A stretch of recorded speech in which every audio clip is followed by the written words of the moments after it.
mbote lisusu bandeko balandi ya tokomo wapi ndenge tomesana kokuta na biso na bino bipai bozwami bakolandanga na baitando ine na baitando ike ndenge tosolaka masolo mboka Congo tosolaka politique sociale tokotala intérêt peuple congolais mais ngana kotambola mpona unité bon moko mpona mboka na biso Congo tokoki kotambola omoni mboka babongisaka ngo te soki oyo alobi oyo te ifo biso nyonso toloba moloko moko po ete mboka ekende liboso yango nakotambola mpona koluka solution ya mboka Congo politique ya mboka na biso na betape oyo tokokende eza mpe na mawa na pasi na soni avant nakota na mwa moke émission nakosala lelo awa naza na commune ya Kisenso lelo nazoyembela bino mopaya aza mopaya mpo na ngai mais mpo na bacongolais ebele aza mpena mopaya te mais bozala branché omoni na bandeko yamba papa ezuli ya monzemba ndenge lelo nazoyambela bino personnalité mosusu politique ya mboka Congo maga aza na oubliette mais bon comprendre que ezana ba congolais ba patriote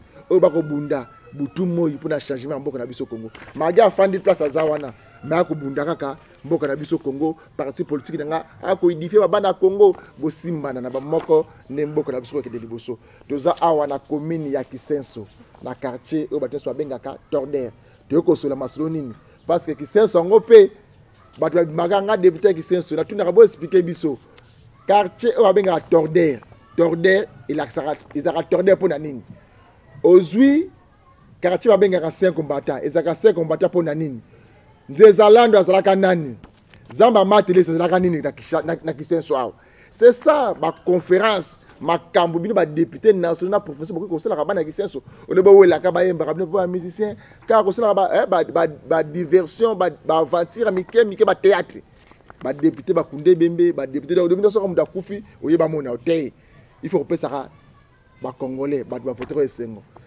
kosala politique autrement pesa moninga sourire système mikolo mbote mbuta moto mbote monsieur le journaliste bonne santé santé za madame ndenge moninga okoko pesa biso komona ngai papa Kibongo Bama Antoine Roger papa Kibongo Bama Antoine Roger yanda yiba papa Kibongo Bama Antoine Roger ozali nani nga nazali moto ressortissant ya province ya Kwilu actuellement enseignement Bandundu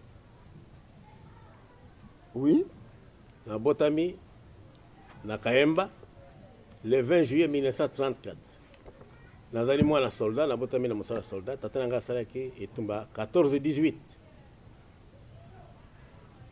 ok obengisi biso epa na yo toye na lombango toya koyoka yo message nini ozali nango kopesa peuple congolais tonini olingi kosola na bana Congo to bakolanda biso siko tolinga lingi nasola message nga lingi napesa na bana Congo makambo ya politique ndenge ezokende eza lokola ezalaki kala te makambo ya politique ndenge ezokende ezali na confusion na mobulu na kati sikoyo alors iloko tozosenga na bana Congo na bano bayisika mpo bazosala politique bazala na bomoko balanda makambo ya solo ndenge ezokende ok balanda makambo ya solo ndenge ezokende papa yo salaka politique wapi wenga na bandi politique activiste politique na 1958 naza kosala na Sekadima alors bengango compagnie du Kasaï et de l'Équateur direction yango ezalaki na Dima à 12 km ya ville Bandundu nazalaki engagé qu'on a depuis 1954 alors na 60 na bandi na 58 na bandi mosala ya politique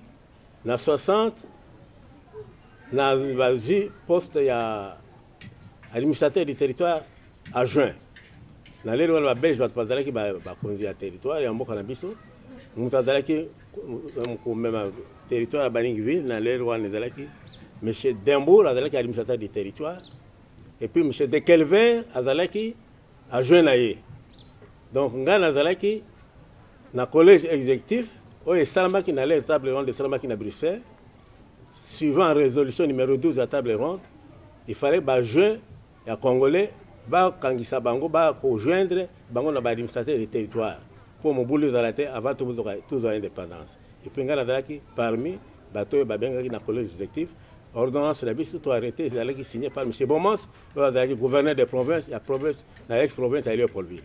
Ok, à l'époque là, au voyez, ça me bamasuwa na yo. Pour mikolo bezo na système terre même bandeko bazo sailaka obunda osala nini mpona Congo okokebisa biso bandeko na yo to baninga to bakulutu na yo ozalaka na bango? Eh bien, na 60 na parti na ngai oyo naloloba bazi tozalaki na comité national. Ngai nazalaki président provincial na parti politique ya bazi. Alors, na parti politique ya bazi moto azalaki président azalaki Mayamba Arthur, président national, Midou Gaston, premier vice-président national. Alors, tant que tosali makambo ya indépendance na sima ya avant vote toye na Kisasa avant makambo ko na table ronde congrès esalamaki na Kisantu. Na congrès ya Kisantu ba parti zalaki kuna Abazi, Pesa, parti du peuple. Oui, Abazi, Pesa, Abako, parti du peuple. Bakto bazalaki na congrès ya Kisantu. Ok, zan Abako, Alliance de Bakongo. Alliance de Bakongo. Abazi, Alliance de Bayanzi. Et PESA, Parti solidaire africain. Et puis, Parti du peuple, M. Ngouvoul. Ngouvoul Alphonse, à Zagouvana Naïmo Congo. Donc, Abako, des qui ont bouta Kassavou, oui, Nanze Zalando, Namba Kingotolo, Namba Yomba. Après Wana. Après Wana, tout ça, Makambo indépendance, tout ça indépendance. Nasima indépendance, Makambo gouvernement Salamaki. Dans le gouvernement Liboso, il y a le Lumumba, le premier ministre.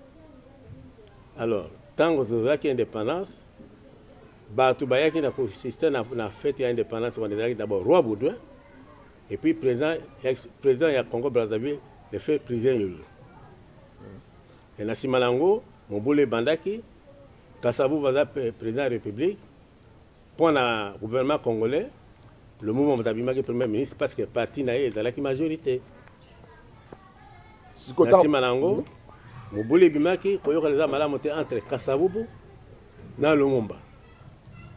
Alors, na Moboule Wana, président Kassavubu a révoqué Lumumba. Lumumba a révoqué Kassavubu. Moboule Bandi.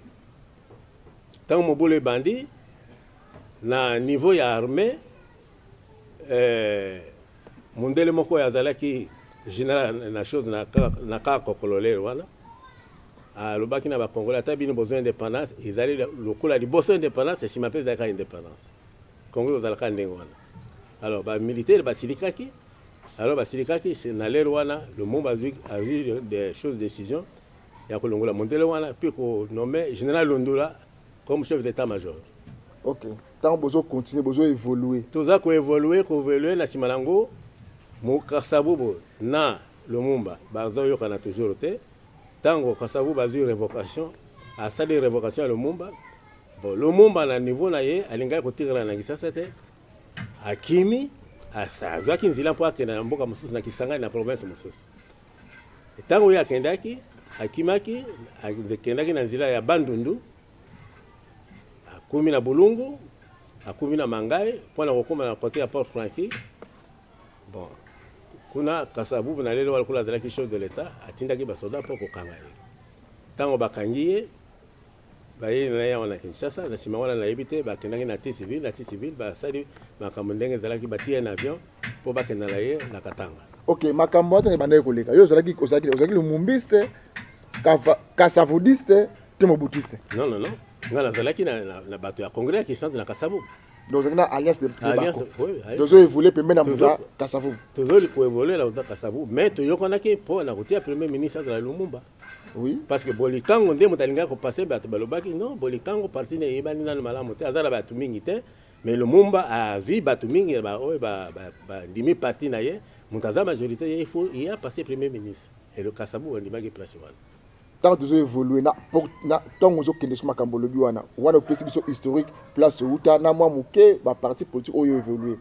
Na politique active, oyo mabiso lelo oyo, banana ba Tshisekedi, ba Cleophas Kamitat, ozo kita. Yo situé qui place ni.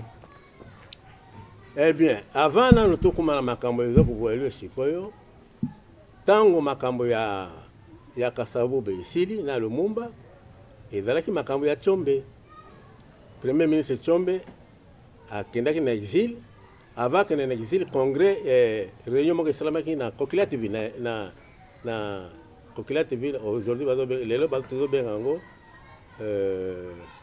Mbandaka. Alors na Mbandaka Tshombe ayaki pour na kokota na conférence wana. Alors Mobutu mpe azalaki ngai nazalaki na conférence wana ntango Tshombe aye bato ya mbandaka bazalaki na esengo mingi abwaki mosolo na libanda bato basepeli na mosolo balokoti mbongo me na nsima yango pouvoir alingaki biloko wana te lelo wana Mobutu azwi pouvoir apesi ordre bakanga Tshombe. Alors conférence ekatamaki Tshombe akende na exil. Alors en 1964 tosali FNC Front Commun National.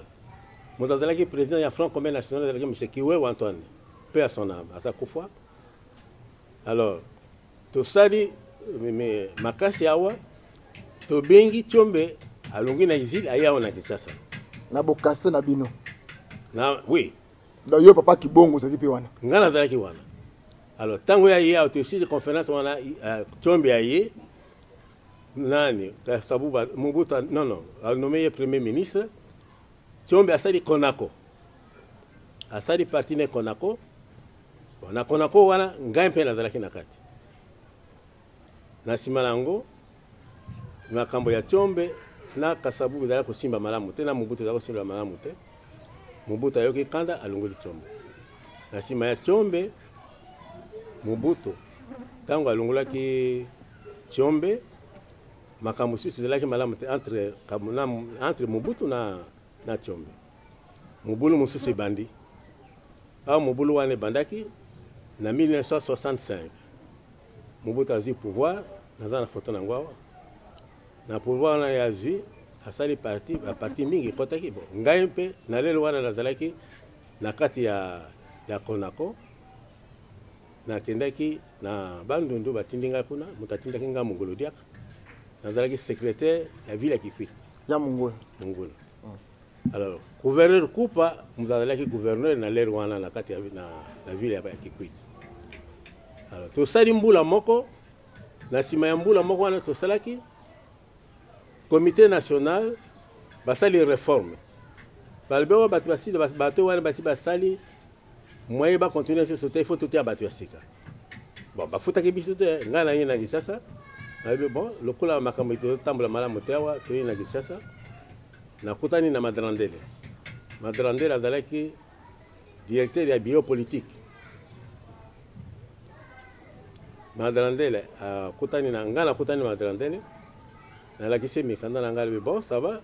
Lokola tosali réforme nga na moni mikanda na yo atindinga pa ya ministre de l'Intérieur. Nani yo mutempe. Oui. Tanga atindinga kuna ye azoyokana te na ministre de l'Intérieur wana. Kitima Bin Ramazani wala. Kitima Bin Ramazani zalaki ministre de l'Intérieur et de l'administration du territoire. Wana tanga Zaïre toujours. Oui. Alors, ngana ke pour la deuxième fois, directeur Kabinanga alobi non, ministre ko yamba yote, alobi pona nini ko kutana Madrandele. Ngalbe non. Se ngana kutana Madrandele, mobeko ezali sikoyo mutu nyonso soka lingo kenda na makambo ya politique. Il faut aller à Diboson n'a pas il y a directeur ya bureau politique Madrandele. Oh non, ministre a mécontent na makambo wana. Alors ngana yebaki te conflit ezalaki entre Madrandele Tanzi na Kitima Bin Ramazani. Na yo kozonga une semaine après na yoki Madrandele akufi.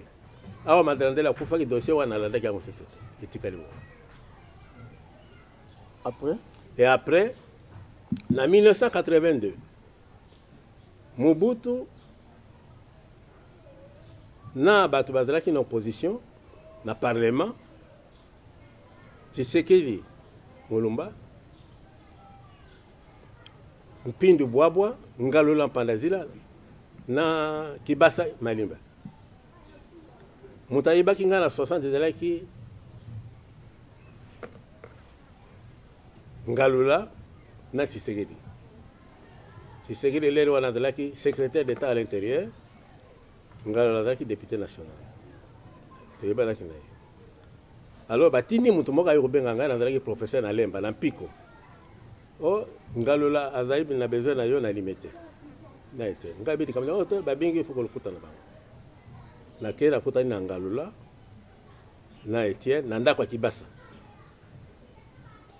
Ngalola yebisinga honorable tobengi yo pour tosali opposition na Mobutu lokola ngai na yebi yo yango nazwaki information te yo ozali en vie yango nabengi yo est-ce que lingo sala na bingabe oui mais kuna na mosala ya administration naza directeur naza chose de professeur na lemba na pire mais mosala politique ngalingi waza mosala ngana bandaki kala na lobi na ndimi abi bon ça va lokola ndimi tokosala réunion mibale tokoproposer ozala président ya ville ya Kinshasa ya IDPS une semaine après babengi ngai nakei ngalo lazali Kibasa azali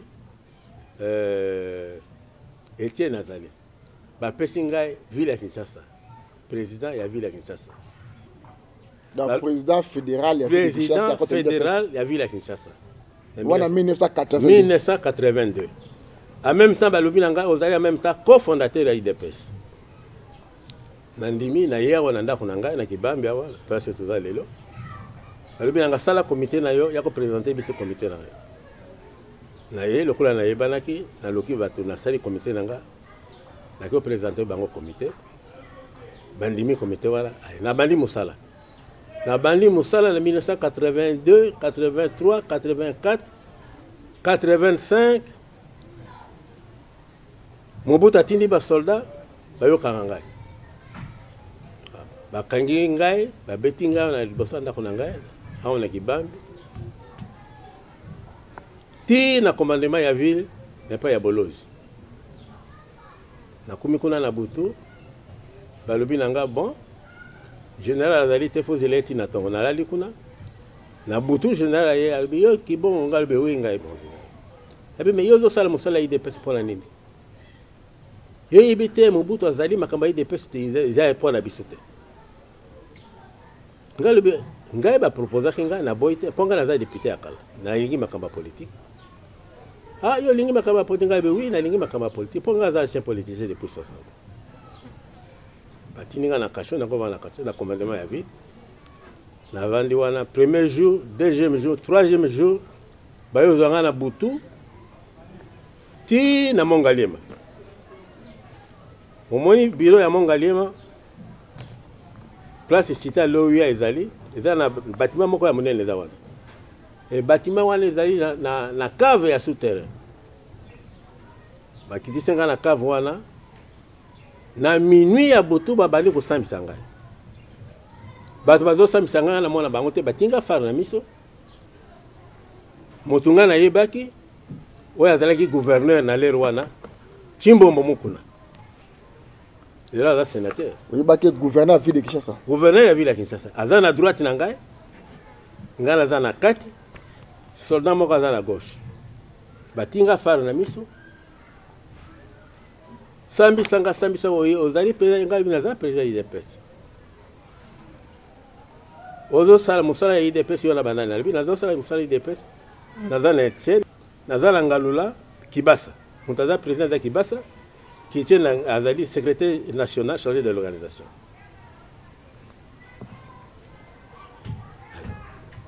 Est-ce que oyebi ba camarade no baza ba président ya IDPS ngabi na yebi bango pesa ngaba kumula bango lomi na pesa kombote est-ce que na ville ya Kinshasa ba comité ngawi na zala ba comité na ba commune nyonso na sali ba comité pesa biso komo ya ba président ya ba section wana ngabi na to pesa kombote fin de fait ba samisinga ba na 3h du matin azolo banga président de la République azala biso awo yose ozolo ba yazolo nango président apesi yo poste ya ministre yo lobi nga lobi non nga nalingi makambo ya ndenge wana te nga naza na IDPS nga nalingi kotrahir IDPS te yo boya président apesi yo poste ya ministre nga lobi nakokota na makambo wana te makambo wana kosambisi sili wana balobi na nga bon ça va lokolo boy makambo zali etikali na pa ya président yemo bamomi mwinda bakitisi nga na cave na tolali kuna na tongo basoda bazinga bakangi ngai elamba la miso ti na commandement ya ville nazongi na commandement ya ville na sali 3 semaines après 3e semaine relégation na relégation wana nakenda mboko na ngai na province na ngai na Kwilu territoire ya Bulungu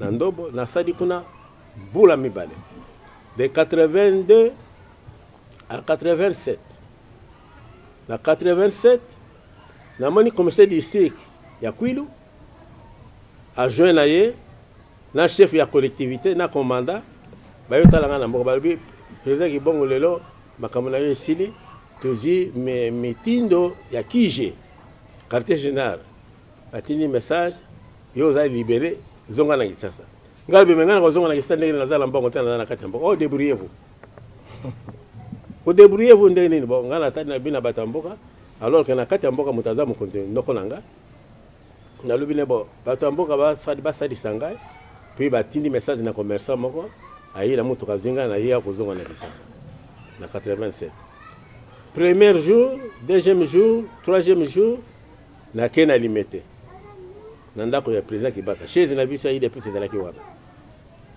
nakuta na président Kibasa akamwe le président yo yimo koninga bila ile lelo zali 3e jour ndenge nini kabi me bino bo bakamoni nizo passer ndenge ngai tala ndenge commandant ya commissaire district ya kwila yebisinga na commandant bayi na kati ya mboka balobi na ngai bino bokendaki na Guadeloupe boyokani na président Mobutu oh président moni moyen to solezate zonga oya lobby tala ba militaire batondi awa moyen ko solezate ngabi bon ngala oya lobby me yo yebisa Tshisekedi langa tukuta na biso po boyebisanga na zongi lobby encore une semaine na zongi na ndako deuxième arrestation bolo jatini ba soda cette fois ici ba beta kingaite ba yi calmement c'était vers 20h ba beti porte ngala koti na ndako nazalaki na salon monene na koti na chambre awa na koti na chambre na moni soldat moko azalaki na sivi ayo kolanda ngati na chambre na sinali mama bananga bi na moni makambo za malamu te o eza ko kanga isusu tina bimi ba beti ngate lelo wana me ko kanga bakanga liboso ba beti ngai ba forcer porte ya ndako ba kokaki ko kota te pour azalaki signaler ki basa tindela nga maloba lobi na nga président Kibongo keba Mobutu asa bandi ko kanga bato biso pe komona biso na kati atindi nga muntu moko na tikala bi traverser na Brazzaville pour que na exil parce que moyen ko tikala ezate parce que kumbo les a déjà cité ko nga lobi na ko kimate wala mbala liboso na 85 kula na lobaka et l'air wala basoda wala bayaki na bundaki na bango nazalaki déjà organisé na vola ndako na ngai na teki maya moto na sali ba barre de fer ya 12 na ti soge na bundina ba soldat wana na zokisaki soldat moko yango na kendaki kona na kata alors tango na premier tango zongi siko awa pour la deuxième fois na kei na kotani na boloji alibi président Kibongo yo tika na makambo na yo IDPS yote ngalobi mo général na ibilo oh te makambo zo saleza malamu te ba konji na yo bakendaki na Guadeloupe basi bayokani na président Mobutu ah ngalobi menga na yebi lokote na ye lelo poso moko ya mibale yango la kepa ya Kibasa ya président Kibasa 2 fois to sololité ba militaire baza dibanda lobi nanga zonga oya mokono so parce que tozala ba militaire moyen to solezate na zongi pour la deuxième fois ma solezate ba yebise loko moko tengalbi na yebi loko moko général Boloji pe à son âme a vu téléphone aye abandi ko sona président Mobutu la kimngande na zoyo ko lokote alobi nanga voilà na solela mokonzi mboka alobi nanga à partir ya lelo on a la disposition ya conseiller Nkema Lilo na CNS Conseil national de sécurité ok ndakola zila poste na yokola ti na zongi na ndaka pisinga ba militaire mi ba otinga na ndaka batinga na disposition ya CNS na Nkema Lilo vanda ndo nomination mosusu c'est passé yanga iloko moko te yanga iloko moko yango na vandi wana ti tango na sima ba bimisanga albebo makambo ndenge kome boyo calme comme une na ville ya Kinshasa na kena kutana na président Kibongo ne président Kibasa alobi nanga tokendaki na Guadeloupe oui to solangi na président Mobutu sikozo kumi il faut travailler na président Mobutu ngatu ninga bime to travailler na président Mobutu na ndenge nini oh omoni lokula to solangi na ye tokendaki relégation sikoyo toyokani na ye il faut to sala na ye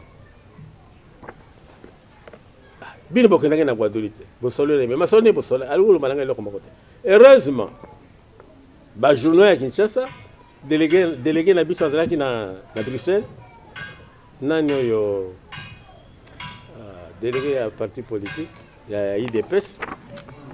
Molumba, oui. Molumba, communiqué na Yezalawa, a publié communiqué qu'on a lobby, malgré le président Mobutu, a yokani na bataille IDPS, bakoti na MP, banimi ko travailler na Mobutu, a cité bakombo ya Batouana, et puis a cité Kombo Nangai, parmi les cofondateurs. Tant qu'on a joué le journal, on attend, il a dit, ah bon, et d'ailleurs, on va signer, mais quand le président Mobutu, la chose n'a un peu sous forme et à tendance. Mais finalement, on attend, il a dit, mais. Tant que Bakoti na bas travailler na Mobutu. Est-ce que Bakota qui bango nyos to quelque batu. Ngalula azaki pour Kibasa azaki contre, Tshisekedi azaki pour, mais quand on explique sur place one. Communiqué wana tango ba signé yango représentant na biso na Bruxelles abimisa ki communiqué wana batu ba signé communiqué wana ezali Ngalula Panazila Etienne Tshisekedi Pindu Bwabwa na Kibasa Maliba 4 personnes donc mata comité national Mobutu atula ki bango bino boya wa président na bino na ville appuyé ata moka pesa ki réponse communiqué wana bango ba signé na Guadeloupe.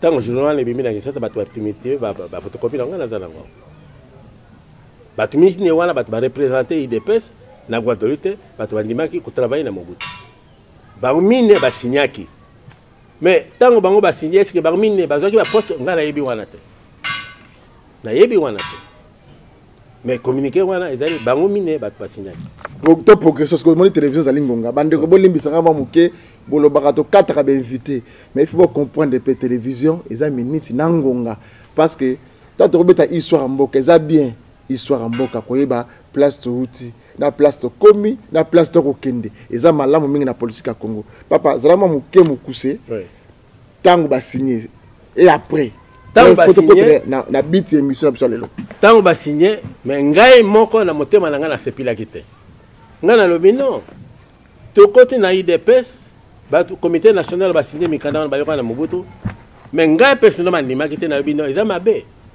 parce que na yebi malamu ndenge ba côté na watu zali sous forme d'une tendance ba côté mais tendance eza moke parti ya Mobutu eza parti monene eza bien renseigné IDPS a ko gagner te yango na yoka ki kanda na sali inana na sali parti politique nanga Union nationale des nationalistes en 1994 au sali parti nini Inana, Union nationale des nationalistes. Dans l'arrêté ministre. Papa, zara na muke papa. Mena na mama muke papa. Obanda ki bien. Ozobeta histoire mboka. Moninga 1960, 1900. Inana oyo yo lingoloba. Eza inana oyo ezaka dirigé par Willy Michik, yende président to inana oyo ayope. Inana ba. Non, inana ya ngai, eza inana moko na kati ya Zaïre, ya kati ya Congo. RDC zaka yango moko oyangai oyezali signé par ministre de l'Intérieur Mbangula na 1994 naza na arrêté ministre osana arrêté ministre premier zate mais lelo inana oyo moko na ebité so za wenge El Paris so wenge BCBG so wenge we ranso na ebité inana batinyo so bi za parti politique ya Willy Michik Prince oyebi nde konate na yebi yo na yebi za relation ni na relation na été Willy Michik azali usurpateur Willy Michik mwana na ngai mutamemaki epai na ngai mwana na ngai ya mobali waza soldat mutakutana kile Michik ngana ibaki Michik te ye mutamemaki Michik epai na ngai ayulu mananga papa na kutana na muzimoka politique kuna alinga kutana na yo ayebi kombo na yo tanga zalaki na université na Goma ayoka ki kombo na yo la IDPS tanga atuninga biyo ki bon yo est-ce que qui bon ndenge habité ngala za ki bon papa ngala politicien politicien habité IDPS tato ya bundaki na basoda bien ngali ngina mwana tata wana mwana nga ya mobile za soda mutamemela kinga Michik ti aona Kinshasa aona Kinshasa tango bokutana Michik akutana nga akutana président papa ki bongo tiens na yo ka sangula yo yo za na parti ina nga oui on ngape na za DP mai bon kula to wala na mbula ni c'était en 2006 élection en 2006 en 2006 c'était un peu avant quelques mois à 2006 dans le bilan monsieur bon ça va sikoyo yo za na parti na yo alobi na ngai photo ça la coalition na parti na yo no yangai ngabi mabezate sikoyo ya lobi nanga bo inana ozana statut ngabi nazana statut ngatu ni parti na DP Maïmaï izali kupesi nga kumba parti ngai na niveau la ngai na kena ministère de l'intérieur ngai bi na lingina vérifier na parti oyo ya DP Maïmaï ceux qui président zali mishiki na kena administration de territoire balobi na ngai DP Maïmaï izali mishiki te na yena yebisi mishiki ngabi me yo lobaki tout ça la coalition toyoka na po tout ça la politique ensemble mais yo za parti ibalite parti wana pesa ya yote yanga arrêté nanga yango api ayo oh honorable yibi batu wana bazala lokuta ngabi non lokula ngala kumi kuna tukene na yo l'administrateur des territoires ota la kombo na yo ce que za la parti wana aboyi kokende tout ça la 2006 avait les élections mais kula toza ko sala musala wana ya lobaki danga kisenso ko neza musika pa na yo na kotia parti za biate ngana zalia ona ville na côté ya chose ya na Gombe na zana bilo kona tuko kotia parti kula tosala musala na ndimaki yango wana tosalaki musala ya parti na ngai na proposer na ngabi bo tukumi sika oyo na l'ère ya élection en 2006 yo parti na yo ebanite yanga ebani mais coalition tokosala ndenge nini mais kula tusi tukutani boyo na moni yo na vérifier parti na date yo kota la parti na ngai mutu na proposer na misi ngabi kota la parti na ngai bon ngai na zala souple alinga mubulute yo zala président ngai na zala secrétaire général ngai mutu na proposer to signer mekanda na tie président ya inana ngai na tika secrétaire général ya zo diriger alors siko ya ko signer ba accord o ngai na yebite ako signer ba accord na Mwamba Tishimbi na niveau ya Mwamba Tishimbi François azali le conseiller président Félix Tshisekedi voilà ako signer ba accord na ye ouais zaka secrétaire général MLC je pense ya MLC ngalo meme koma yo signer ba accord ngala yebite ndenge nini to boza la batu ya union pour la nation c'est ça ngalo bino ezalaka te yo signer ba accord non honorable moni kula tozo kende kuna ngala le bino siko pouvoir na Kabila yo faut signer ba accord kuna est-ce que ekosimba oh président ne vous en faites pas possible token élection le comment limite alors si qu'on a le bien ba cofondateur nanga na président Misinga Bo yo yaki yo moko na ndimaki yo na pisi yo parti otambusi parti mabe tolonguli yo ba communiquer ezali na commune journal na pisi mikanda place yoso na ministère de l'intérieur na Senko na pisi mikanda place yoso na parti ba ye président talongoli yo to yo secrétaire général nde olongoli président ba cofondateur ya inana est-ce que vous avez un cofondateur il y a des nanan baza belé parce que ba yo comme makambo ya Lumumba na Kasafu non ba cofondateur oyo basalaki parti ngai na bango tundimaki mishiki tundimiye siko tulunguli atambusi parti est-ce que ba misusu basati le l'envie bazali quand vous allez communiquer Willy Mishiki à Longwe maintenant après Willy Mishiki na longoliye mikande tambuli na ba journaux etambuli na ba radio etambuli na ba instance supérieure nyonso Mishiki yake koyokana na batu ya présidence na Kambila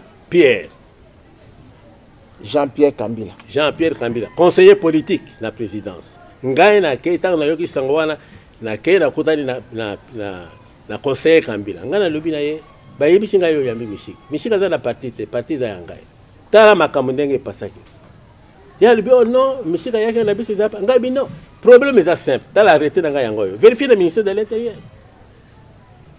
oui parce que moi déjà arrêté on va se montrer document mais voilà élection moko date alors biloko wana nyonso yazo sala ya muyibi atindi bato pai na ngai abi kena bo benga président ki bongo to yokana na ye mimi nga mbongo na yibi mutu ya mbongo te ngala lubenga na zala mutu wa ba mbongo ndenge wana te parti na ngai bibe so ya za congolais ça la parti na ye bazo bazo bi makampisi sikoyo batundi ao basali ba parti ba pourquoi Mishiki ali ngosala parti akangani na inana mais abimaka awa ndeko kotanga kombo na yiwana abimaka awa za parmi ba fondateur ya IDPS donc aza parmi ba fondateur ya IDPS par rapport à l'histoire et c'est par rapport à âge na yeke c'est ça qui détenteur ya ba document o ya inana yango abimaka parmi ba fondateur ya IDPS yango wana zoloba usurpateur ya pouvoir parce que fondation ya IDPS ngana yebi yango ko na lobi na 1914 yo expliquer ka il a demandé moi la classe pas na yo yo talisa yi mais vous expliquer ba congolais ba ko landa banda 1960 yeta ngazui ndeke ko sa politique actif wa zango lelo Mais ça, les politiques, il y a Mouyibi, bazon du même Nazira Mouyibi, il y a le Koso. Azan la vérité. Arrêtez, ministre, t'es le long à l'intérieur, le ministre de l'Intérieur, comme ils ont été. Est-ce que Papa Makambozo le baoyo? Tu vois qu'on dit Mayo? Ils ont solo. Ils ont solo. Ils ont un bolo côté Papa Yoka. Oui, Makambozo le baoyo. Oui, faux en écriture, faux usage de faux en écriture. Et Mahmoud na prison na bolo comme Balamako. Makambozo le baoyo parti inana ils ont eu. Ils ont des preuves convaincantes. Nazan a parqué pièce contre pièce. Nazan a arrêté ministériel signé par le ministre de l'Intérieur, Bangoula Gustave. Ils en ont bon, signé il y a 1994. Il y a évité. Il y a évité d'avoir. Les deux sont aucun ministère de l'Intérieur, Combo Zayanga, arrêtez Zananga. La ministre de Tosolo Baboy, ah papa, Yosuko a la politique sur la politique active. Osana Banani et Longo. Politique active, Sikoyo, Ngai n'a vendu en Andako. Président Félix Assadi consultation naie. Et paraît qu'avec qui battu la politique, avec Nganavan, na commis qui est Mikanda, et Mikanda qui est la résidence, Mikanda qui est le protocole d'État. Réaction mon président. Est-ce que Mikanda a vérifié que Mikanda est comme magasin à la présidence? Parce que quand on repère ça, Mikanda pas moutou, oh il y a baki qui me dit des pièces. Il n'est pas joué, il est sorti dans la poche. Est-ce que Mikando peut s'arrêter? Il va acquiser les réceptions quotidiennes. Tu vas poser Félix. Parce que Banda, il y a un peu de Banda Kalawana, président Alassa, Ignon Sake dans la télévision. Yo Zala Kawat, Ozala qui fait Nini, Paul Loba, Obisoba Correct. Il n'y a pas d'Azalia, il y a un politicien, il y a un Koufité. Il y a un Bundi pour Namboka Weekend de Bosso. Yo Zala Kawat. Ngana Zala Kawa. Ngana Yebi, mon candidat se comme Nandako, il y a président, dans la résidence, il y a limité. Protocole na ya azu mukanda signé preuve yango na za nango parce que otinaki mukanda na cabinet na ye pour cabinet de travail ils a résidence limitée papa oui il y a riboste qui na résidence il y a mis balé qui na protocole d'état ouais la présidence de la république le président la son nango zali oui il va quitter réception oui au comment qui objet nango zali okutana na ye otalisa makambezo que na senga qui audience na kutana ye oui et après réaction date réponse ba pesinga kuna balobi ba tu nyonso bazo sala siko na protocole d'état ba installer bango na noté yo papa zela tango ba tu nyonso ba sala na protocole d'état ba ko installer bango mikanda no ezali ba ko pesa yo. OK na minute oyo tozo na union sacrée tozo na FCC na batu musu ba comprendre te ba na opposition te na major na ba na opposition te ba na pouvoir te ba na ça la muka yo za situé place ni place na inana eza na ba Martin Fayulu eza na ba union sacrée to eza na batu ya FCC. Non, Nazana Martin Fayulu te, Nazali, na union sacrée pour la tenir mon canapé à Félix. Réaction mon rédacteur. Ngai na vandi, nazozila, mais idée ya président Zababete. Idée ya président lokola Sani Makamuna ye. Wa le ba Congolais boya to sangana. Ba Congolais boya to sangana to diriger to longola to bima na ba wumbo to zaki nango Congo zaki dirigé par un groupe de gens. Boya to sangana to tsama te memambo kana psilongo. Idée on mona ndenge. Idée wana za malamu. Mais problème eza sikoyo. Batu wana ye abengi basangana na ye balanda programme na ye. Mais il faut batu wana bazana bosolo pe ko sala musala ndenge na politique. Il faut battre sa président, balanda programme ya président. Bazala te nanzila mususu. Parce que soko bango balandi programme ya président te, il faut simbate. Et bato na pe bazana bosolo di bosa président baluba makambo ya solo ndenge bango bazana ngo. Mengana nazozila mais natindi mokanda kombo na ngai zali kuna. Mais batu nyoso bayebi ngana zali ba parti kuna ndenge bayebi ba parti na ministère de l'Intérieur. Soki ba parti wana eyebani président na la liste nango na cabinet na ye. Ako benga ba président parti wana benga mongo la zotu na bime pour la ni l'invitation ya kité pour nga na bani nanga. OK, moi message moko fort pour ndeko na biso oyo azwa parti oyo inana et comment comme parti politique na ye. Papa quand le balanda ka le kana télévision ba présenter kaé comme président ya parti politique inana. Moi message fort ba congolais ni so balanda biso pour na moi éclaircissement oyo ko pesa biso. Ba congolais faut bazala ba congolais ya mayele. Soki ngana lubi misika za usurpateur bino baso bolandi ndenge ngana lobi ndenge nazaki mishiki mwana ya yaki ndenge pa na ngai mishiki azalaki président ya DPM Maimai mais tant on a vérifié na 2006 na DPM Maimai na intérieur na ministère de l'Intérieur kombo ya DPM Maimai za na mishiki te ngana zoki na parti na ngai na longoli po atamusaki parti mabe et siko ya komi usurpateur mutazaki kosimba ye puissance ya président Kabila na conseiller na Kambi la Pierre. C'est ça la vérité. Mais si quoi y a dans la place c'était. Oh, il y a vérifier ma camulanga que le ministère de l'Intérieur. Nazana arrêté en 1994, on a salle qui est parti, ministre Gustave Mbangula Motasindia qui yango. Ils ont arrêté mi balete. OK, inana ya tout, il y a inana na yo. So balingba zo yango. Inana oyo, Union nationale des nationalistes et siège nango, eza place ni. Siège ya inana ezali onanga.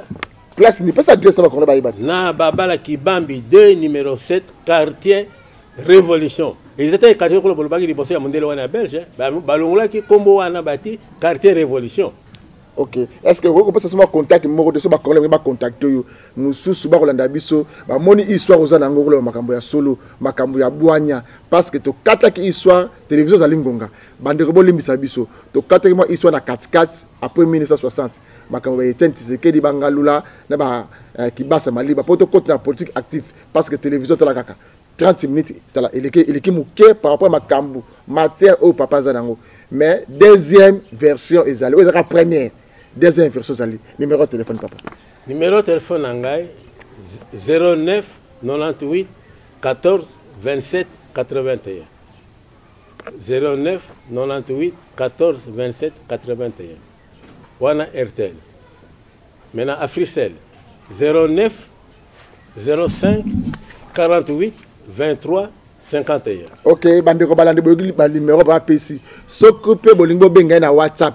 Bozu numéro oyo 090 36 37 688 090 36 37 688 waneza bongo bokozwa papa Kibongo Bama Antoine Roger bokozwa bokozwa président ya parti politique Inana présent moi message moko boye ya bolingo pour les Congolais et puis on peut un message en particulier et puis ma konzamboka o alingi ba moko na mboka na biso Congo comme yo le boza bato ba bundaki pour la vision pour être congolais amona bwanya amona esengo na mboka na ye diama biro tout ozala kanango amona kena Congo tozo vivre malamu yo kangamaki pour na bitumbati ba misusu ba kangama lokola yo donc yo zaki boza la première victime la misusu ba deuxième victime message pour les Congolais et puis message en particulier pour la président de la République.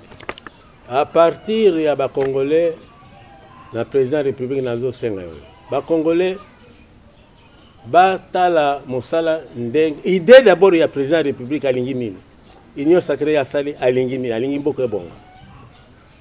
À Lingimboke Bonga, tous à la Bomoko, Balamboka Balia Malam, Batambola Malamo, Basolo la Malam, Basolo il faut à la Malam. Yami Balé, Ngai na Kosenga na président de la République. IDPS, en 1982, tango salamaki, chaise provinciale à IDPS, c'est na baba Kibambi 2 numéro 7 quartier de vote. Ah on anda kunangai. Ba tunyon so, ba milita ya IDPS à première heure. Bazakuya awa nanda kunangai, place ngana kangamaki tina kena relégation. Nzila bazakuya ikufi. Ils sont malamu te. Na kosenga na président de la République abongisila ngai nanu nzila ya biso banda matete eleka na quartier Révolution ti la commune ya Kisenso eloko nazo tsenga ngo wana ya mibale bato yo président de la République azotia na union sacrée balanda programme ya président bato somaloba na ye. Merci beaucoup. OK, merci totondi bouton du papa Kibongo, c'est ça. Papa Kibongo Bama Antoine Roger, c'est ça. Bande ko balandi ya to comme wa télévision za lingonga to kombo na suka pona lelo parce que deuxième partie émission ezali papa ngaka laksa bino ngaki pesa ki politicien kalati ako fanda ko tala makambo ekoleka azina souci azona makasi ya ko servir mboka na ye nde abenga kibiso awa na quartier to benga o yebani na quartier Torder mais za quartier Révolution bato bolanda biso na Kinshasa pe libanda mboka to zina commune ya Kisenso nde to yoko solola et pas wapi parti Inana ezwami avenue Kibambi so retourner papa Kibongo bakola kisayo asa place ya robata maté botinyo sebi Kisenso soka côté Torder Saint Thomas référence église Saint Thomas oloki quelque part on a avenue Kibambi omona papa na biso et puis parti politique Inana na ba drapeau obomona libanda wana eza ko pepa parti politique ya malamu alobi azato FCC osote yazana makanisi o mokonza mboka alobi bomoko tonga mboka na biso elongo to suki apona mokolo malelo tikate kimi akolo nzambe ezala na maboti na bino to kute mokolo malobi.